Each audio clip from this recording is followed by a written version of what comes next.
Buenos días, gracias por llegar a la hora. Y bueno, vamos a comenzar haciendo una oración para que Dios nos bendiga en este día, nos dé un entendimiento claro y concreto y que sea de bendición para nuestras vidas y que podamos reflexionar a todo lo que vamos a hablar el día de hoy y aparte de eso ponerlo en práctica. Bueno, Padre amado, Padre celestial, mi Dios, te pido, Señor, en esta mañana que tú, mi Dios, nos ayudes a discernir, a confiar, a poner por obra, Señor, lo que vayamos a aprender. Te pido, mi Dios, que tú traigas con bien, Señor, a las personas que vienen en camino, que las guardes y las protejas. Ayúdame a mí, Señor, a que lo que se diga acá, Señor, sea tu palabra y no sea conocimiento de hombre, sino que sea, Señor, lo que tú quieres que aprendamos el día de hoy. Bendito sea tu nombre, Señor, en este día, en el nombre de Cristo Jesús. Amén. En esta mañana, como es bastante extenso el tema, vamos a tratar de ser muy conciso y preciso para no perder o de algún modo dejar de aprovechar el tiempo. Entonces hoy vamos a hablar de un tema que muchas veces se habla de las señales de los últimos tiempos, se habla también de una época muy atrás o pasada en la cual se dio este hecho y lógicamente en la actualidad se sigue viendo y se seguirá viendo porque lo establece así, está escrito así en la Sagrada Escritura, y es sobre la apostasía. Todos tenemos algún conocimiento breve o tal vez profundo, ¿por qué no?, de lo que es apostasía, pero hoy vamos a conversar o a estudiar qué dice las Escrituras acerca de ello. Lo que es la apostasía, según un comentario bastante reconocido, que es el comentario bíblico Strong, y la definición en griego la tenemos en su original y tenemos como la traducción, y dice que apostasías es apartarse, deserción, revuelta en griego. Si analizamos el punto de vista de cada palabra, apartarse es cuando uno está dentro de una comunión, dentro de una creencia. Muchas veces lo hablan en temas políticos también.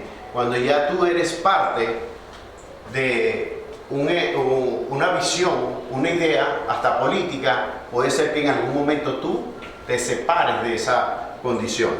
En la parte bíblica nos apartamos es de lo que ya hemos conocido, la verdad que hemos conocido, y nos ponemos a un lado. Ya no seguimos en la misma dirección que se encuentra la verdadera fe. Apostatar va más allá de simplemente un criterio, sino es cuestión de fe. De hecho, diserción también es algo muy similar, deserción, que es también salir. Se utiliza mucho, por cierto, en la parte militar, que es la persona que se encuentra dentro de unos parámetros, dentro de unas normas establecidas, y él decide, como no está conforme, no está de acuerdo, no se siente grato allí, salir. De hecho, también el significado es salida. Es muy importante tener en cuenta porque esta característica la vamos a ver en la Escritura, y por eso debemos estar muy atentos a su definición. Revuelta conocemos que es cuando una persona busca de algún otro modo desordenar, crear una anarquía dentro de un orden. Es decir, es salir del orden establecido para crear un caos.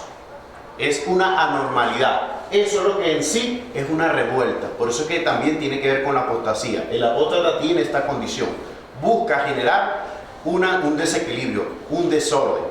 También tenemos en el hebreo, en el original, y tenemos la definición. Y la definición dice en nuestro idioma: rebelde, rebelión, rebeliones, vuelta atrás. Porque sabemos que puede ser una persona, pueden ser muchas personas que actúen de una manera de rebelión, y sabemos que rebelión es ir en contra de lo establecido, en contra de un propósito o de una condición o de muchas normas establecidas, bien definidas, bien claras, en las cuales yo decido negarme a mi condición, hacia mí, y genero una rebelión en contra de esa norma. Y lógicamente algunas veces intento, como en la otra definición, una rebelión.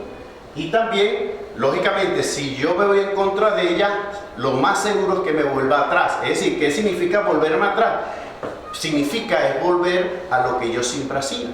Es decir, a mi condición mental, a lo que yo creo. Entonces, apostasía tiene que ver con todos esos elementos que vemos allí. De repente lo podemos definir más amplio o de algún otro modo tenemos mucho que ampliar en ese tema, pero en concreto pudiéramos decir todos estos elementos que dice, como le dije, esto lo podemos buscar o está dentro del comentario bíblico Strong. Hay unas características, lógicamente, en lo que es una apostasía o apostatar. Y lo vamos a buscar primeramente en Hebreos capítulo 3, versículo 12. Dice, mirad, hermanos, que no nos haya en ninguno de vosotros corazón malo de incredulidad para apartarse del Dios vivo. Si examinamos el versículo, si lo vemos a profundidad, vamos a ver que una de las características que la definimos anteriormente, dice claramente que ninguno de vosotros corazón malo de incredulidad. El apóstata, una de las características principales es que realmente es un incrédulo. Es una persona que, vamos a ver más adelante, no ha sido regenerada en su totalidad. Es simplemente una persona que por un momento dado gustó de la verdad, apreció la verdad, tal vez anheló parte de la verdad, pero que no le fue para él una condición determinante para su vida en toda su extensión. Es más, puede ser que sea un apóstata y todavía tome algunas características de lo que es la verdadera fe y la siga hasta practicando, pero no quiere decir con esto que en realidad su corazón haya sido transformado, haya sido cambiado. Esa es una característica principal del apóstata. El apóstata tiene un corazón malo de incredulidad. Muy importante esto, el apóstata trae como consecuencia que él, cuando logra establecerse un tiempo en el camino, él llega a ser peor su condición a la que fue en un pasado. Es decir, es una persona que inmediatamente es seducida, es condicionada por el mismo maligno, por el mismo Satanás. De hecho, el 21, vamos a ver cosas muy interesantes en el 21 y 22, que dice claramente quién es él, y que algunas veces es distorsionado. Dice, porque mejor le hubiera sido no haber conocido el camino de justicia, que después de haberlo conocido, volverse atrás del santo mandamiento que le fue dado. Es decir, esta persona obtuvo el conocimiento. Esta persona tal vez conoce aún mejor que un creyente las verdades bíblicas, pero no fue transformado. Y lo vamos a ver por qué. El 22 dice, pero les ha acontecido lo del verdadero proverbio. El perro vuelve ¿a qué? A su vómito, y la puerca lavada a revolcarse en el cielo. Es decir, en el barro, en la suciedad, en la asquerosidad. Claramente la Escritura nos está mostrando que la persona que se aparta, que se corrompe, entre comillas, después que ha conocido las Escrituras, que ha conocido la verdadera fe, él simplemente está volviendo de donde realmente es. Él no es una persona que en algún momento se pueda decir que fue nueva criatura, nunca lo ha sido. De hecho, en versículos que vamos a ver más adelante nos vamos a dar cuenta que la Escritura lo especifica claramente. Es un hecho en el cual nosotros tenemos que estar claros que las Escrituras nos enseñan que la persona que apostata, que se aparta de la fe, él en sí mismo sigue teniendo una naturaleza pecaminosa. él vuelve atrás del santo mandamiento, es porque a él realmente no le ha amanecido, no ha sido redimido, no ha sido salvo. No es un creyente como vimos en el capítulo anterior. Y es una condición innata del apóstata. El apóstata no es un creyente que un día decide apartarse. No, no es. Porque hay algo que debemos siempre tener en mente.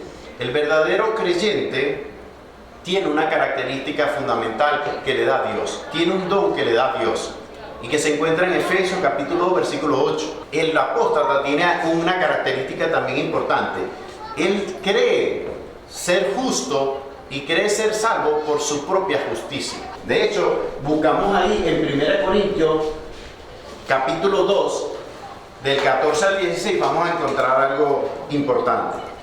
Pero el hombre natural no percibe las cosas que son del Espíritu de Dios, porque para él son locura, y no las puede entender, porque se han de discernir espiritualmente. En cambio, el espiritual juzga todas las cosas, pero él no es juzgado de nadie. Porque ¿quién conoció la mente del Señor? ¿Quién la instruirá? Mas nosotros tenemos la mente de Cristo. Amén. Ahí dice claramente que esta persona realmente no han cambiado su posición espiritual. Dice en el versículo 15, dice, en cambio el espiritual juzga de todas las cosas, pero él no es juzgado de nadie, de nadie. ¿Por qué? ¿Quién conoció la mente del Señor? ¿Quién le instruirá? Mas nosotros tenemos la mente de Cristo. Lógicamente aquí está hablando de las personas que son salvas. Y cuando nada más medio meditamos que es tener la mente de Cristo, lógicamente el que tiene la mente de Cristo, si y verdaderamente es el Espíritu de Dios, lógicamente no vamos a apostatar de la fe, porque sabemos en realidad en quién hemos creído y sabemos con quién vamos a estar en una eternidad. ¿Y ustedes creen que una persona verdaderamente convertida, con una mente de Cristo, él mismo, es como decirle que Cristo piense en dejar de ser Dios? Es algo irracional, es algo ilógico, no puede ser. Si usted tiene la mente de Cristo, lógicamente usted ni siquiera va a meditar la posibilidad de que eso ocurra, porque tenemos el Espíritu, somos templo de Dios. Y el simple hecho de que tengamos la mente de Cristo, de que seamos como Cristo, de que tengamos su propio Espíritu, esa condición nos hace más que vencedores, como dice Romanos 8. Y es una condición que nos da en un momento cuando somos sellados, cuando somos regenerados, que ya lo vimos, cuando somos limpiados. Nuestra naturaleza cambia. Y por más que usted le diga a esa persona, vuélvete al pecado, humíllate con los pecadores, haz las cosas que hacías atrás, puede ser que en algún momento caiga, pero se va a sentir asqueroso, se va a sentir cochino.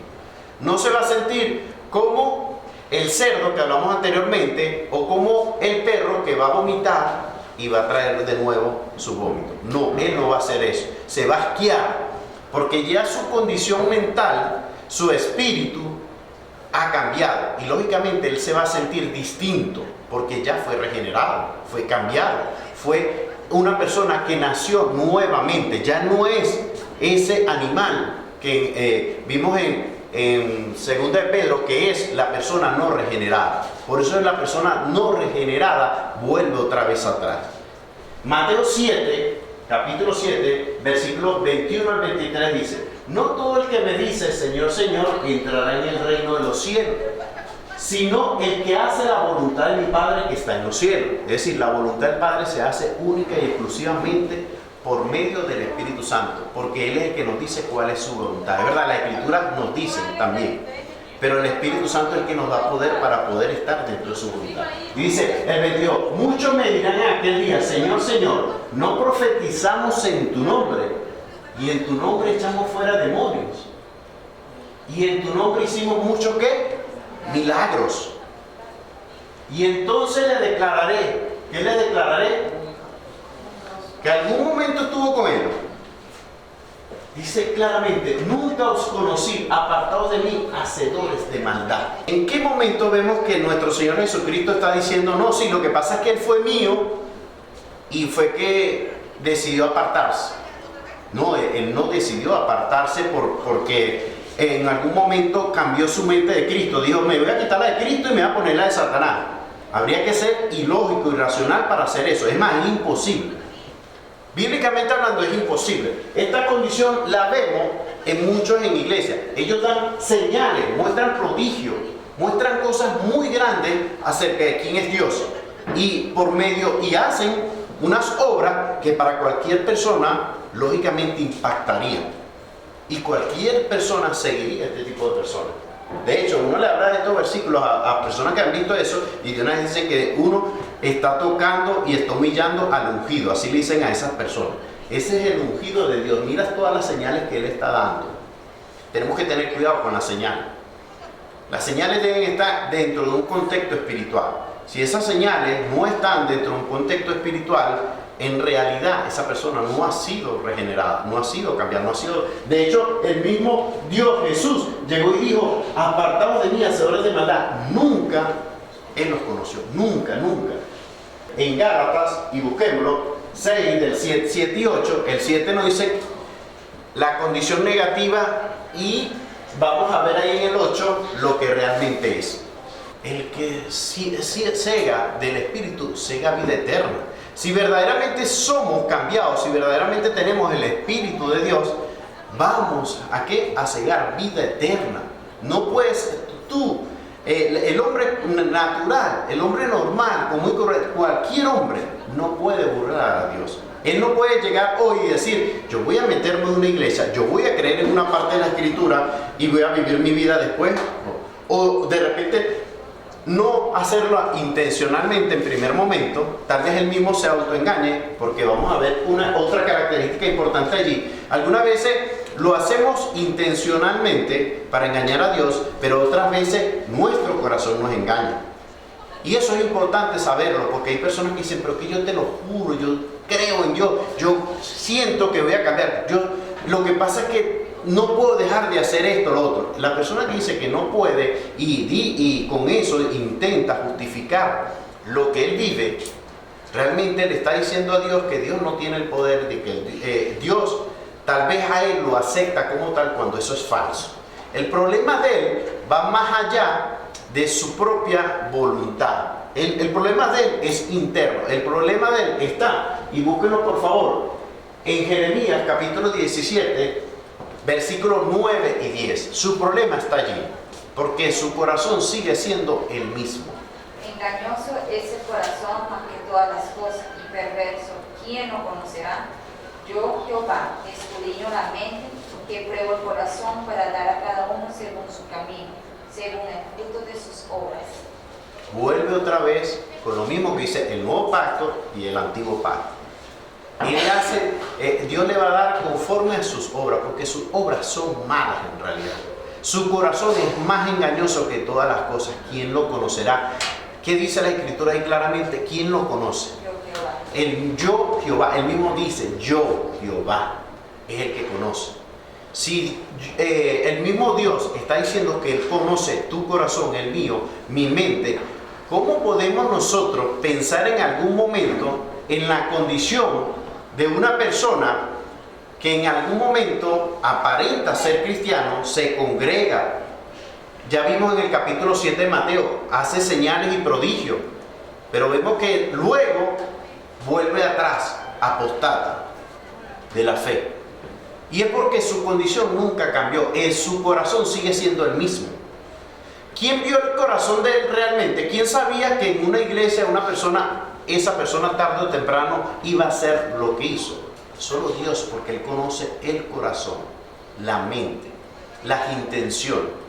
Entonces, lógicamente, ninguna persona puede escapar de lo que es Dios en todos sus atributos. Él es omnisciente, es decir, conoce todas las cosas, omnipotente.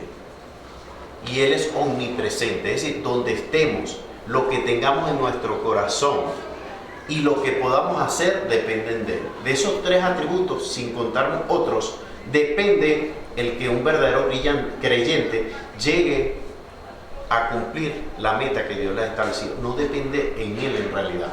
Primera Juan capítulo 2.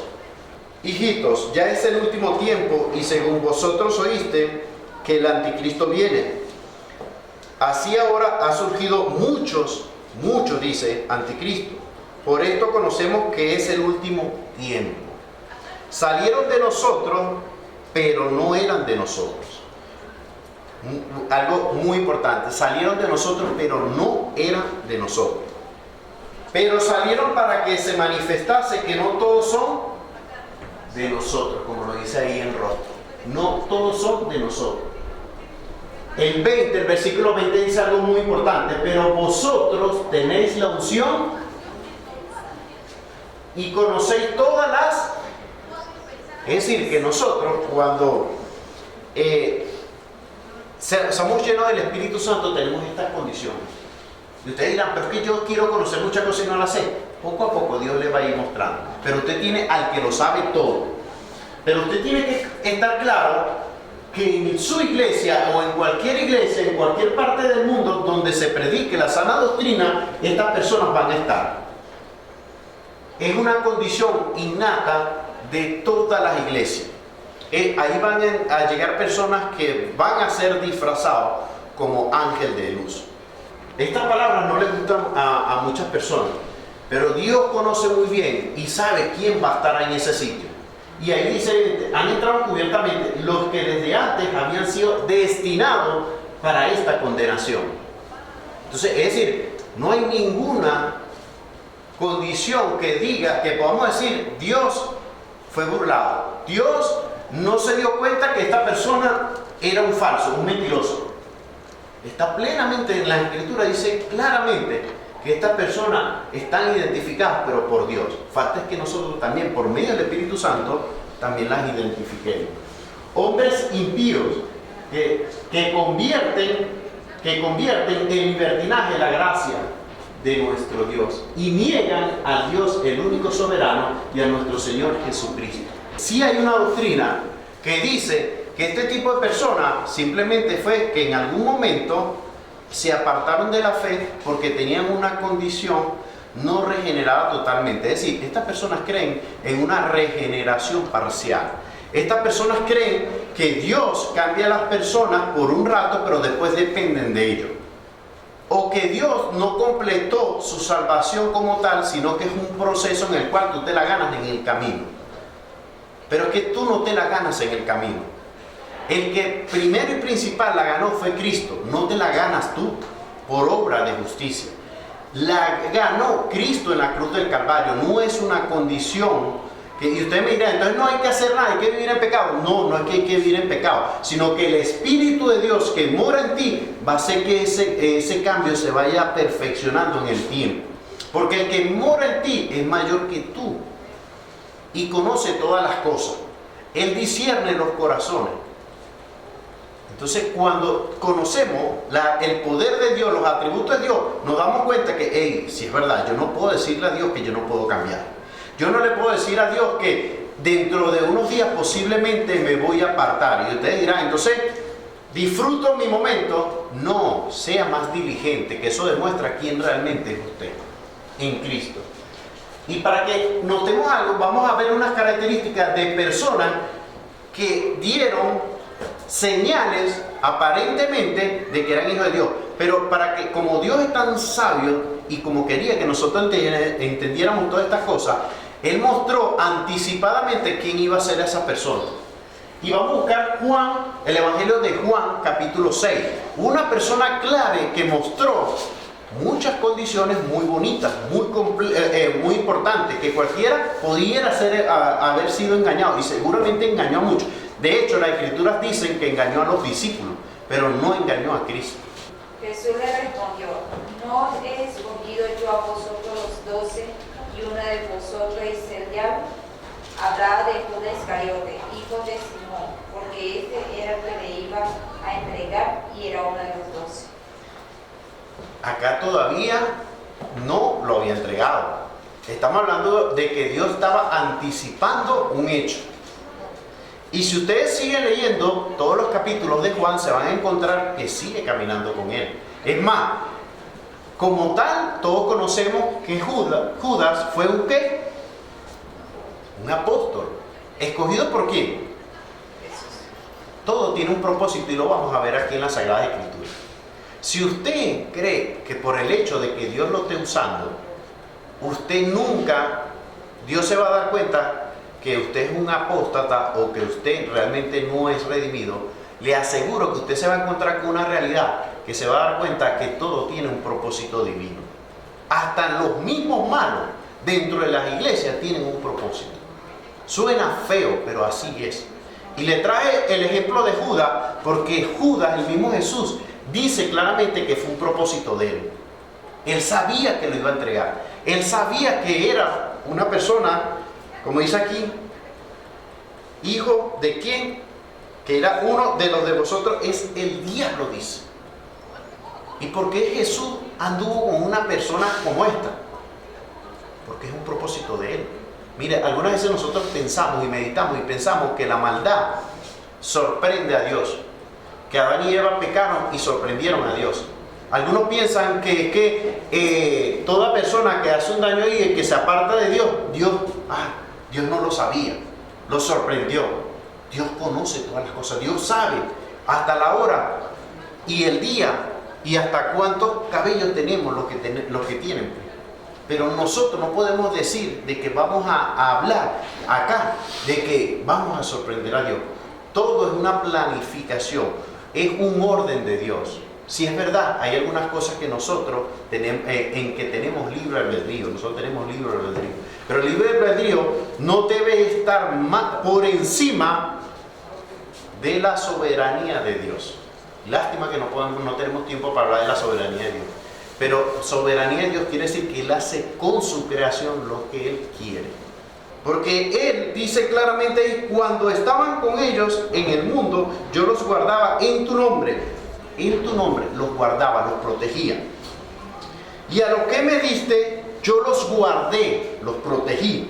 Y ninguno de ellos se perdió. Si usted es un verdadero hijo de Dios, no se va a perder, no se va a perder. Sino que el Hijo, y aclara, ¿por qué aclara esto? Porque cualquiera de nosotros, si no tuviéramos la Sagrada Escritura en este momento y dijéramos, pero yo sé quién se te perdió, Judas se te perdió, y era de los tuyos. Judas era uno de los 12 y a él lo perdió, pero él lo dijo anticipadamente y lo dijo luego también. Es decir, que no fue una sorpresa, fue un propósito divino. Entonces no creamos en esas falsas doctrinas que quieren decir que el apóstata es una persona que en un día para otro decide por sí mismo cambiar las cosas porque él tenía el espíritu y hoy llega, se lo saca y rechaza el espíritu así totalmente. Sí, él rechaza el evangelio, pero él no ha nacido de nuevo, él no se convirtió realmente. Él tiene esta característica, sino que el hijo de perdición es hijo de perdición para que las escrituras se cumpliesen. ¿Y usted cree que los apóstatas de hoy no son parte de esta promesa también? O de esta realidad que dice aquí, que es para que se cumpla lo que dice las escrituras. Es para eso, se va a cumplir. El apóstata, mire, así usted haga 1000 maravillas, así usted predique el evangelio en todo el mundo, así sea el mejor predicador del mundo, así tenga el poder, no va a contradecir lo que ya está establecido. Si Dios dice que el mundo se va a acabar, se va a acabar. Si Dios dice que van a existir apóstatas, van a existir. Si Dios dice que usted va a morir, va a morir. Si Dios dice que el infierno van a estar personas que no lo acepten, van a estar. Si la Biblia dice que pocos son los que entran por la puerta, que es Él, son pocos, no son muchos. Usted no puede cambiar las cosas diciendo Cristo para las naciones. Suena muy bonito, y vende mucho. Y usted cree que va a cambiar el mundo.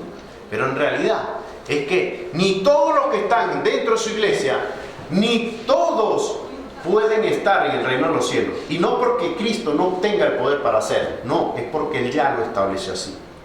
Son pocos. De hecho, no lo vamos a leer, pero lo pueden anotar ahí los que les gusta tomar apunte. En 1 Samuel capítulo 8, 9, 11 y 16 hay cosas muy importantes, una historia muy importante que demuestra que en el antiguo pacto también se dieron estas condiciones. y se dieron con el primer rey de Israel. Los que conocen la escritura saben quién fue el primer rey de Israel, ¿verdad?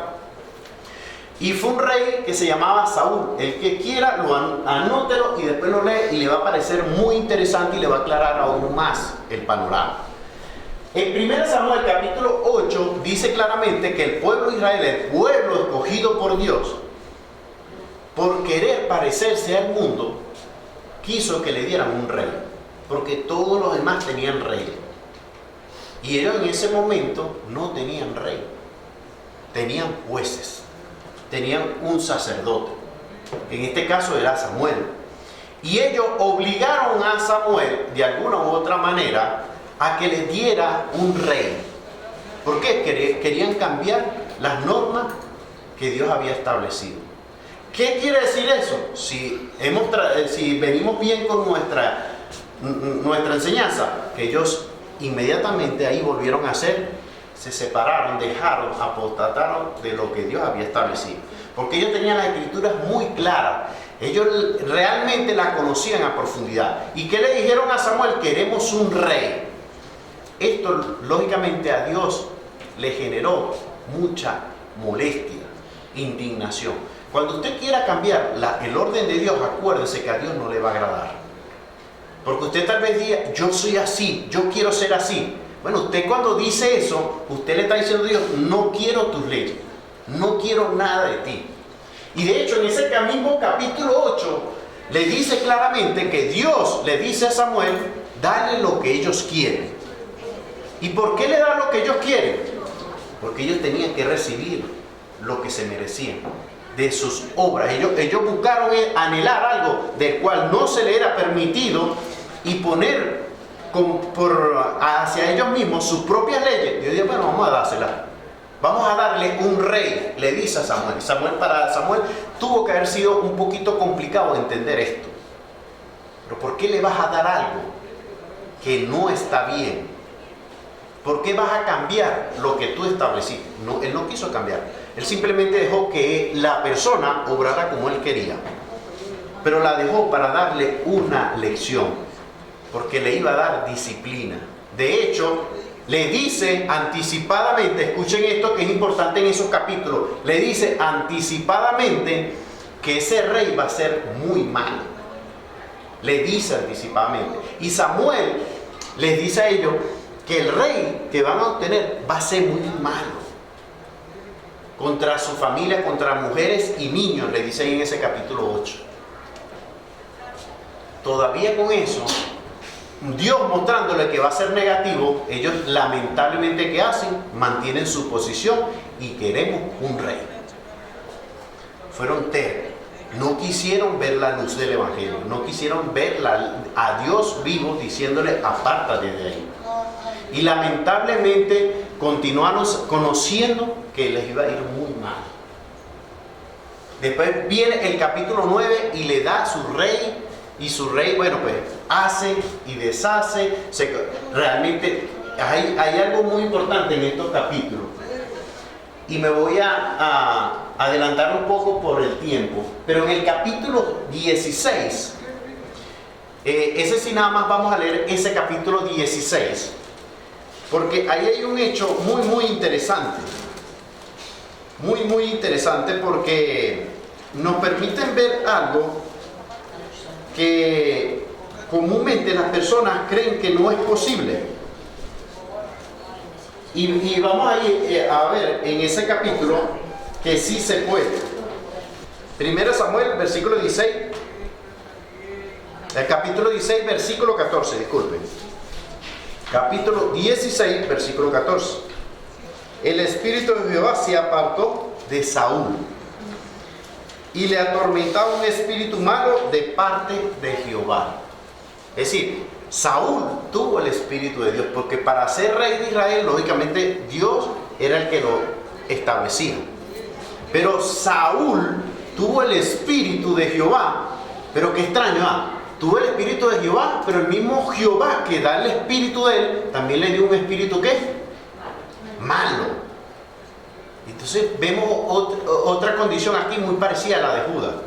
Judas también tuvo un importante cargo ahí dentro de lo que Dios hizo aquí en la tierra. Pero vemos a un Saúl que también fue un líder del pueblo de Dios y que tuvo el Espíritu de Dios. Sabemos que en el Antiguo Testamento lo tenían por momentos. Tuvo el Espíritu de Dios, tuvo el poder de Dios. Llegó su momento que ya había sido predestinado. Dios le dijo: ahora te quito mi espíritu y te doy un espíritu humano. A finales de ese capítulo 16 nace o participa el verdadero Hijo de Dios, el verdadero Rey, quien fue David. En ese capítulo ustedes van a ver que David, ¿se acuerdan el rey David? De repente aquí unos jovencitos se ríen, dicen que conocen algo de ello. Aparece el rey David. El rey David, no sé si ustedes saben, era excelente músico, tocaba arpas. Y tuvieron que traerle al rey David para calmar ese demonio que tenía dentro. Es más, era la única manera de que ese demonio saliera, ese mal saliera, ese espíritu maligno saliera. Ahí empieza a ser protagonista realmente el rey David. Por eso que le digo, esa historia es muy bonita, es muy buena, es importante y nos muestra una gran realidad con estos hechos. El apóstata es una persona realmente condicionada ya, una persona de la cual Dios ya conoce y no es sorpresa para nadie. Nadie nos engañe en ninguna manera, porque no vendrán sin que antes venga ¿qué? La apostasía. Ahí está hablando de ¿qué? De la venida de ¿qué? Esto tiene que pasar. Y dice, y se manifiesta ¿qué? El hombre de pecado. ¿El hijo de qué? De perdición, el cual se opone y se levanta contra todo lo que se llama Dios y es objeto de culto. Objeto de culto es de adoración, de alabanza, de que lo sigan. Tanto que se sienta en el templo de Dios como Dios, haciéndose pasar ¿por quién? Por Dios. Si esto sucede, ¿ustedes creen que es alguien que le va a salir con los cachos como un demonio? No, va a ser de repente un pelón como yo y se va a parar y va a hablar muy bonito y todas esas cosas. Pero él va a ser el centro. Y con lo que él hace, demuestra quién realmente es.